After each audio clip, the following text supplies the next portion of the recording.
Welcome to AB education. तो आज class start करिया पूर्व एपर्यंत जो माने भी हम चैनल को सब्सक्राइब करनियो प्रथमे सब्सक्राइब करनियो एवं नोटिफिकेशन आइकन को क्लिक कर दियो। मु जहां भी वीडियो अपलोड करबी ता तुम पाखरे सहज एवं शीघ्र रे पहुंच परिबो। तो वीडियो सरिला परे वीडियो टी केमिति लागिला तार मतामत देबे एवं गोटे छोटो लाइक टे कर देबे। तो प्रथमे हम को करिया ना पूर्व क्लास रे जो होमवर्क दिया हितला से होमवर्क को हम प्रथमे फिनिश करिवा। देखियो होमवर्क कोन दिया हितला आगे थिला कोन ना ए ओ डी कोण केते पचरा हितला ए ओ डी कोण केते पचरा हितला। वर्तमान देख एई कोणटा टोटल केते हिजिवो 180 डिग्री ता माने 2x युक्त 90 डिग्री युक्त x केते हिजिवो 180 डिग्री। ए तीनटा कोण मिसी केते हिबी सरल रेखा पर 180 degree that means 3x + 90 = 180 degree हिजिवो ना। दैट मीन्स 3x = केते 180 - 90 समान 90 डिग्री हिजिवो हेजिवो ना नहीं हेजिवो। तापर x = केते हबो 90/3 समान 30 डिग्री माने x ର वैल्यू केते आसीबो 30 डिग्री। एटा आसीबो एटा हमर 90 अछि ऑलरेडी एटा केते हिजिवो 60 डिग्री। एबे एटा कोइ परिया ना एगो डी तने केते हिजिवो ई टोटल कोणटा 180 रु 60 फेलले माने एगो डी कोण हिजिवो केते हिजिवो 180 - 60 = 120 डिग्री। एटा कोन थिला हमर होमवर्क थिला होमवर्क परे एबे कोन हला आंसर केते बाहरला ना 120 डिग्री बाहरला। एबे जिबा आज हम टोटल अनुसरण 1 बी रो टोटल आज कोन करिबा जेतिक भी आ दुई खंड अंक अछि ताको हम आज टोटल कंप्लीट करिबा।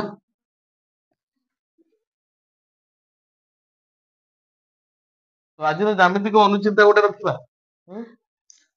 हो आज रो ज्यामितिक अनुचिंता होती गोटे कोण देखो तार कोण कहिला हम कोण बुझिबा एइटा को हम कोण को हम लाइफ सहित केमिति रिलेट करिबा। कोण माने कोन देखछन ना दुईटी बाहुर छेद किंबा दुईटी रश्मिर छेद किंबा गोटिए बिंदुरु सृष्टि होइतबा दुईटी किंबा दुईरु अधिक रश्मि को आमे कोन कहिथांतु सेबान एइटी कोन गले ना कोण उत्पन्न कले। ठीक आमे कोन करि परिबा ना हमर जो लीडरशिप पावरटा आम भितर जे पर्यंत रहिबा हमर वैल्यूटा सेते बढ़िबो। कोण मीन्स कोन कहउची कोण मीन्स लीडरशिप। कोण हमकु कोन दिए ना गोटे लीडरशिप रो हेबाकू हमकू प्रोत्साहन करे। देखुछ सब बिंदु अछंती कोण ऊपरे एमाने भी कोण अछि कोण रो बाहु गुडी भी कोण रो बिंदु ना किंतु मेन बिंदु टी कोउठी आसे एई बिंदु पाखरे एइटा ही होउची एमानकर कोण लीडर या पाखरे ही सेटिक पावर अछि गोटिए कोण को मेंटेन करिवा पाई। ठीक आम भितर जदी से लीडरशिप गुणटा रहिबो तो समस्त को हमकू वैल्यू ही देबे। जे पर्यंत आमे कोन लीडरशिप रे नाहंती तो हमर वैल्यू सेटू किछि भी नाही। तो कोण सबले कोन कहे ना मु होउची एई कोण रो लीडर। कोन से हम कोण मापिले कोउठी मापथि एइठी मापथि ना एइठी मापथि कोउठी मापथि डायरेक्ट समान को लीडर पाखु आसुदी कोउठी से अछि। तो एई कोण रो वैल्यूटा कोउठी अछि एई बिंदु रे। तो आम माने भी सेमित कोन करिबा ना हमर लीडरशिप टाकू आमे सबले लीडरशिप हेकी देखैबा।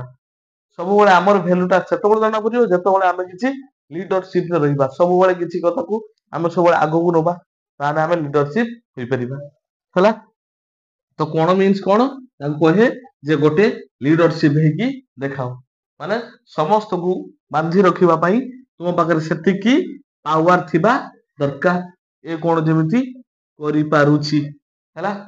तो कोण मीन्स गोटिए लीडरशिप हम मानक भीतर सबले गोटे लीडरशिप रहिबा दरकार हला। तो एबे हमें कोन करिबा ना हमर परवर्ती क्वेश्चन को देखिबा आ जो दुई खंड करथिला आज ताको हम पूरा फिनिश कर देबा हला।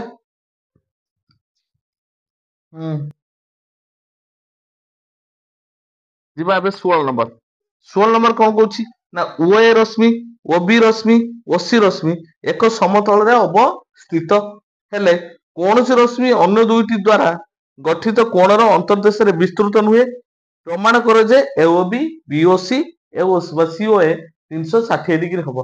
तमे कहउछि कोन ओए रश्मि ओबी रश्मि ओसी रश्मि एक समतल रे एमिति अवस्थित हेबे जेमिति कि गोटे रश्मि कोन हबनी ना अन्य एक कोणर अंतर्देश रे रहिबनी। काटिबा लेखिबा परे आमे सेपट रे काटिबा ବଡ ପୁଣି ଦତ୍ତ ପ୍ରମାଣ କରିବାକୁ ପଡିବ ନା, ଆମେ ଏପଟେ କରିବା।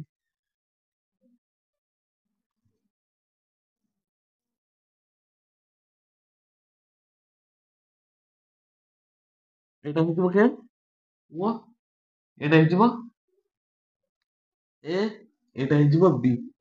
ତାହେଲେ ଓସି ରଶ୍ମି କଣ ହବ ନା ଏ ଯୋଉ କୋଣ ଉତ୍ପନ୍ନ କଲେ ଆଙ୍କର ଅନ୍ତର୍ଦେଶରେ ରହିବେନି, ମାନେ ଅନ୍ତସ୍ଥ ବିନ୍ଦୁରେ ଏମାନେ ରହିବ ନାଇଁ। ଓ ସି ଟା ଯୋଉ ଅନ୍ତସ୍ଥ ବିନ୍ଦୁ ହବ ନାହିଁ, ତାମାନେ କୁଆଡେ ଆସିବ? ମନେକର ଏଇଟା ହଉଛି ସି ହେଲା, ଜାଣିପାରିଲେ? ତାହେଲେ ସିଟା ହବ ଏଇଟା। ଏବେ କଣ କହୁଛି ନା ଆମକୁ ପ୍ରମାଣ କରିବାକୁ ପଡିବ ଯେ ଏଇ ଟୋଟାଲ କୋଣ କେତେ ହବ? ଏ ଓ ବି କୋଣ, ବି ଓ ସି କୋଣ, ଆଉ ସି ଓ ଏ କୋଣ ଟା କେତେ ହବ? 360 ଡିଗ୍ରୀ ବୋଲି ଆମେ ପ୍ରମାଣ କରିବା। ତ କଣ କରିବା ଏବେ? ଦତ୍ତ ଲେଖିବା ଏବେ। ହୋମୱାର୍କ ଲେବୁ ହଉଛି ଏଇଟା ଆମର କେତେ ନମ୍ବର ଅଛି? 16 ନମ୍ବର। 16 ନମ୍ବର କଣ ଦତ୍ତ ଅଛି ନା ଓ ଏ ରଶ୍ମି, ଓ ବି ରଶ୍ମି ଏବଂ ଓ ସି ରଶ୍ମି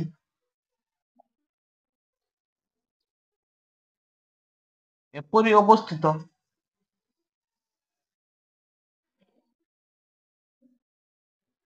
ଏମାନେ କୌଣସି କଣ ହେବେନି,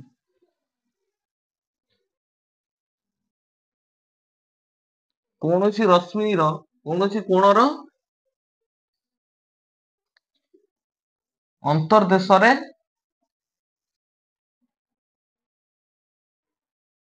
ଅବସ୍ଥିତ ନୁହନ୍ତି। ହେଲା, ପ୍ରାମାଣ୍ୟ କଣ କରିବାକୁ ପଡିବ? ଆମ ପ୍ରାମାଣ୍ୟ କଣ କରତେ କହିଛି? ପ୍ରାମାଣ୍ୟ କହିଛି ଏ ଓ ବି କୋଣ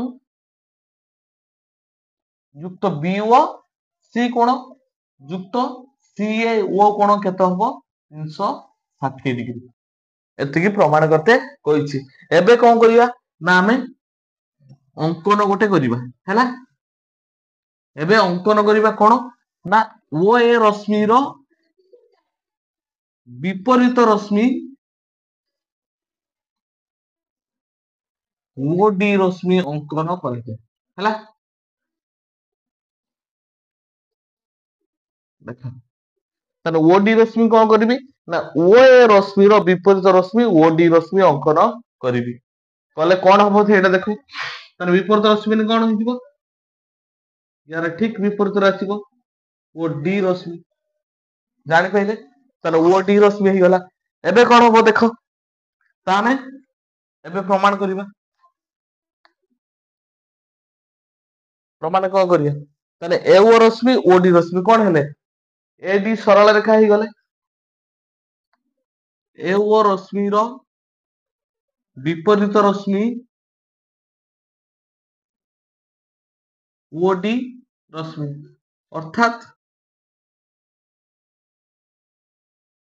ଏ ଡି ଏକ ସରଳ ରେଖା। ତାହେଲେ ଏ ଡି କଣ ହେଇଯିବ? ଏକ ସରଳ ରେଖା ହେଇଯିବ ନା। ତାହେଲେ କଣ ହେଇଯିବ? ଏ ଡି ସରଳ ରେଖାରେ ଓ ବି ଅବସ୍ଥିତ। ଏ ଡି ସରଳ ରେଖା ଉପରେ ଓ ବି ରଶ୍ମି ଅବସ୍ଥିତ।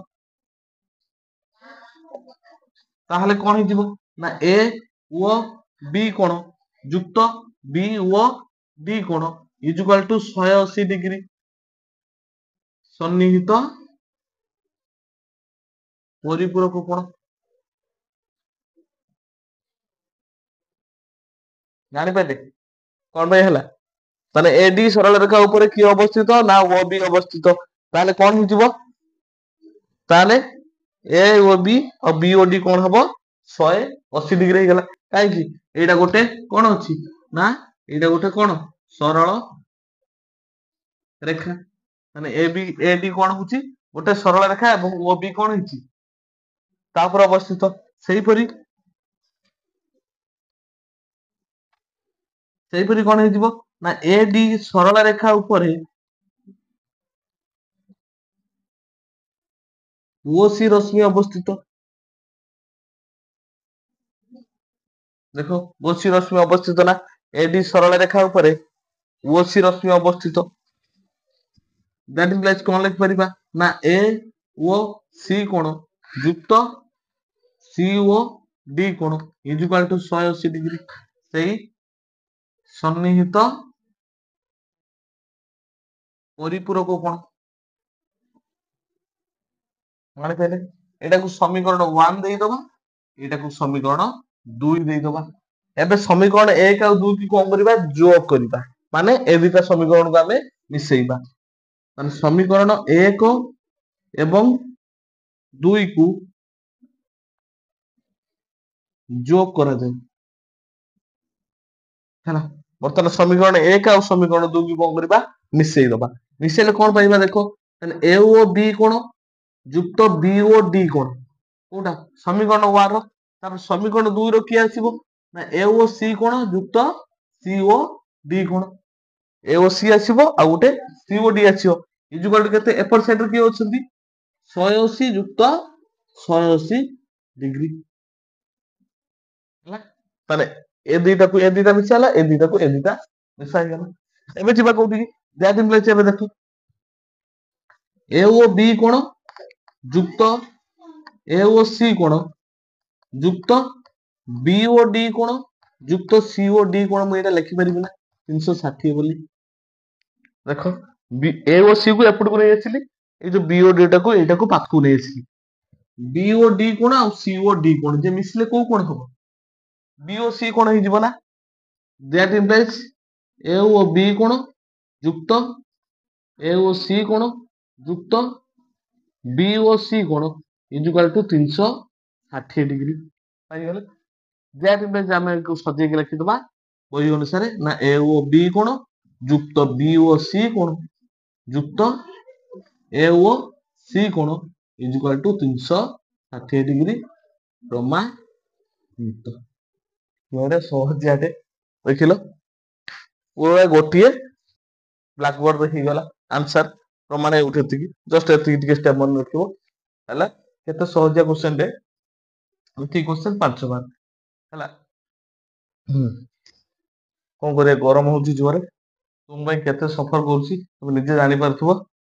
କେତେ ଜୋରେ ଝାଳ ବି ବାହାରୁଛି, କଣ କରିବା ଆଉ ଭଲ ପାଇବା ଅଛି ତୁମମାନଙ୍କ ପ୍ରତି, ଆଉ କଣ କରିବା ତମ ପାଇଁ ସବୁ କିଛି କରିପାରିବି, ଟେନସନ ନବନି ହେଲା। ତାହେଲେ 180 ପ୍ରଥମେ ଏଇଟା ଆମକୁ ଦେଖିବାକୁ ପଡିଲା ହେଲା। ପ୍ରଥମେ ଏଇ ଯୋଉ ଦିଟା ଗୋଟେ ସରଳ ରେଖା କାଟିଲେ, ସରଳ ରେଖା ପରେ ଏଇ ଯୋଉ ରଶ୍ମିଟା ରହିବ ଏ ସରଳ ରେଖା ଉପରେ ସ୍ଥିର ରହିବ, ତା ମାନେ ଏଇ ଦିଟା କୋଣ ମିଶି କେତେ ହେବେ 180। ତାପରେ ବିପରୀତ ରଶ୍ମି ଏଇଟା ଦେଖ ଓ ସି 180 ହବ। ତାପରେ ଏଇ ସମୀକରଣ ଦିଟା ମିଶେଇଲା ପରେ କଣ ପାଇଗଲେ ଏଇ କୋଣ ଗୋଟେ, ଏଇ କୋଣ ଗୋଟେ, ଏଇ କୋଣ ଗୋଟେ 360 ଡିଗ୍ରୀ ପ୍ରମାଣିତ ହେଇଗଲା। ଏବେ ଯିବା ପରବର୍ତ୍ତୀ କ୍ୱେଶ୍ଚନ, ଆଉ ସମୟ ଲେଟ୍ କରିବାନି, ଶୀଘ୍ର ଶୀଘ୍ର ଆଜି ଆମେ ଟୋଟାଲ 1B ଟାକୁ ସାରିଦବା ହେଲା। ଭଲସେ ଦେଖ, ଯୋଉଟା ବି ଯୋଉଟା ଅସୁବିଧା ହଉଛି ମତେ କମେଣ୍ଟ ସେକ୍ସନରେ କହିବ, ମୁଁ ପୁଣି ଆଉଥରେ ଜଣେ ତମ ପାଇଁ ଆଉ ଗୋଟେ କ୍ଲାସ ନେଇ ଆସିବି ଭଲସେ ହେଲା।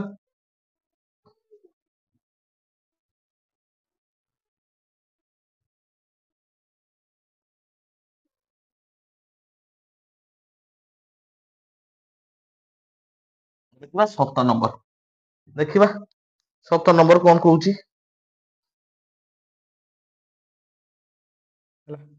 କହୁଛି ପାର୍ଶ୍ୱସ୍ଥ ଚିତ୍ର ଦେଇଦେଇଛି, ତାହେଲେ ଚିତ୍ରଟା ଦେଇଦେଇଛି, ଆମେ ସେ ଚିତ୍ରଟା କାଟିଦବା। ପାର୍ଶ୍ୱସ୍ଥ ଚିତ୍ର ଗୋଟେ ଦେଇଦେଇଛି, କଣ କରିବା ଗୋଟିଏ ବ୍ଲାକ ବୋର୍ଡ ରେ ଆକୁ ପୁଣି ଚିତ୍ର କାଟିବାକୁ ପଡିବ, ଟୋଟାଲ ଡେରିଭେସନ କରି ପ୍ରମାଣ କରିବାକୁ ପଡିବ। ଟିକେ ସେଇଥିପାଇଁ ସେପଟେ କରୁଛି ହେଲା, ଟେନସନ ନବନି। ଏଫ ଇ ହେଲା,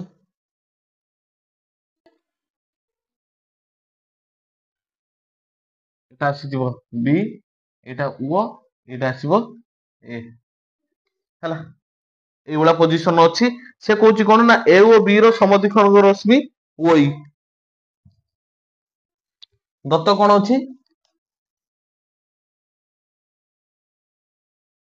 ଏ ଓ ବି କୋଣର ସମଦ୍ୱିଖଣ୍ଡକ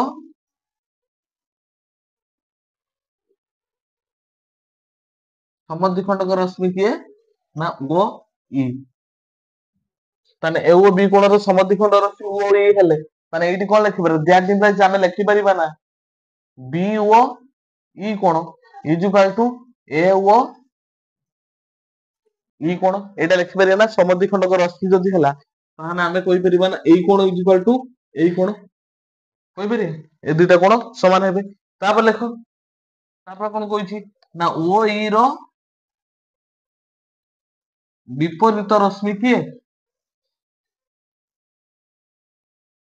ଓ ଏଫ ରଶ୍ମି ଏ ଲେଖିପାରିବା ନା ଅର୍ଥାତ୍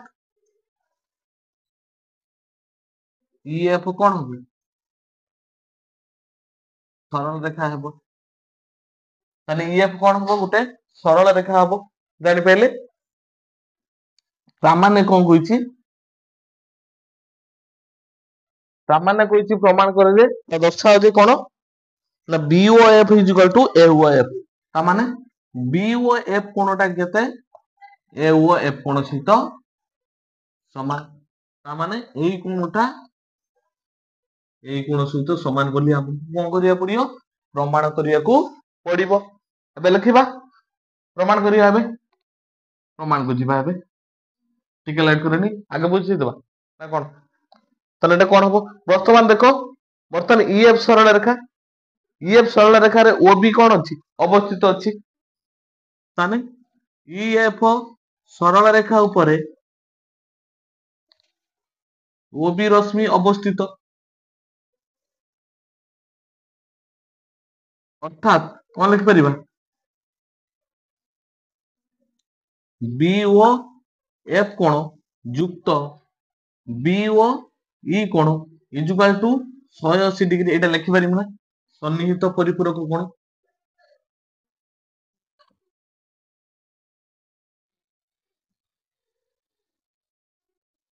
ଲେଖିପାରିବା ଏଇଟା ଲେଖିପାରିବା ଏଇଟାକୁ ସମୀକରଣ 1 ଦେଇଦବା ହେଲା। ତାପରେ ଦେଖ